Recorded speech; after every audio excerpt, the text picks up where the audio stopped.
আসসালামু আলাইকুম। শেফ রুমে চ্যানেলে সবাইকে স্বাগতম। আশা করি সবাই খুব ভালো আছেন।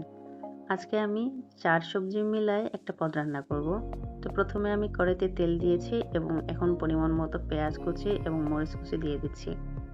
এখন আমি একটু ভালো করে নেড়ে দিচ্ছি যাতে কাঁচা গন্ধটা চলে যায়। তারপর দিয়ে দিচ্ছি রসুন থেঁতা। যেহেতু আমি রসুন কেটে দেইনি তাই থেঁতো করে দিয়েছি। আমার কাছে এটাই ভালো মনে হয়েছে। আপনারা চাইলে কেটে দিতে পারেন। এখন দিচ্ছি পরিমাণ মতো লবণ। আপনারাও পরিমাণ মতো লবণ দিবেন। তারপর আমি আবার একটু নেড়েচেড়ে রান্না করে নিব যতক্ষণ না কাঁচা গন্ধটা চলে যায় ততক্ষণ পর্যন্ত। তারপর আমি এখানে দিয়ে দিব হচ্ছে হলুদ গুঁড়ো, তারপর জিরে গুঁড়ো, তারপর রেডিমেড একটা মশলা সেটা, তারপর হচ্ছে ধনিয়া গুঁড়ো। সব কিছু মিলায় আবার আমি একটু পানির সঙ্গে অ্যাড করে গুলে দিচ্ছি। তারপর দিয়ে দিচ্ছি এখানে একটু গরম মশলা। পরিমাণটা দেখতেই পাচ্ছেন কতটুকু দিয়েছি। আপনারাও ঠিক এভাবেই দিয়ে দিবেন আপনাদের সবজির পরিমাণ অনুযায়ী। তারপর আমি একটু কষিয়ে নিব যাতে মশলাটা ভালো করে রান্না হয় এবং একটু ভুনা ভুনা টাইপের মতো হয়। তো তারপর একটু ঢাকা দিয়ে আমি ৩-৪ মিনিট রান্না করে নিলাম।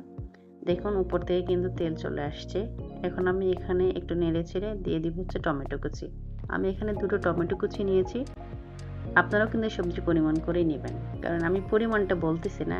কারণ সবাই সেম পরিমাণে রান্না করে না। তারপর আমি এখানে দিয়ে দিচ্ছি আলু এবং বেগুন।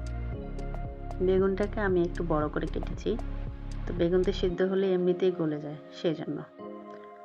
তো এখন আমি এই সবজিগুলোকে ভালো করে মাখায় নিচ্ছি এবং তারপর ঢাকনা দিয়ে রান্না করব হচ্ছে আরও ১০ মিনিট। এর মধ্যে যারা আমার চ্যানেলটি সাবস্ক্রাইব করেননি অনুগ্রহ করে সাবস্ক্রাইব করে নেবেন এবং ভিডিওটি যদি ভালো লেগে থাকে তাহলে একটা লাইক কমেন্ট দিয়ে পাশেই থাকবেন। তো তারপর আমি ঢাকনা দিয়ে এখন এই পর্যায়ে আমি অ্যাড করব হচ্ছে ঢেঁড়স। এই ঢেঁড়সটাকে আমি ভেজে নিয়েছিলাম অল্প করে তেল দিয়ে। যেহেতু আমি ৪ পদ রান্না করব তাই। তারপর আবারও আমি ১০ মিনিট ঢেকে রান্না করব। তো ভিউয়ার্স যারা সবজি খেতে ভালোবাসেন তারা চাইলে এভাবে সবজি রান্না করতে পারেন। তো এখন এই পর্যায়ে আমার সবজিটা প্রায় হয়ে আসছে। তো যেহেতু আমি একটু ঝোল ঝোল করব তো সেজন্য আমি গরম করে রাখা প্রায় ১.৫ গ্লাস পরিমাণ পানি এখন আমি অ্যাড করে দিচ্ছি এখানে এবং আমি এটাকে আরও ৫ থেকে ৭ মিনিট রান্না করব। তো ভালো করে নেড়ে ছেড়ে আবার কিন্তু আমি ঢাকা দিয়ে একটু রান্না করে নিব।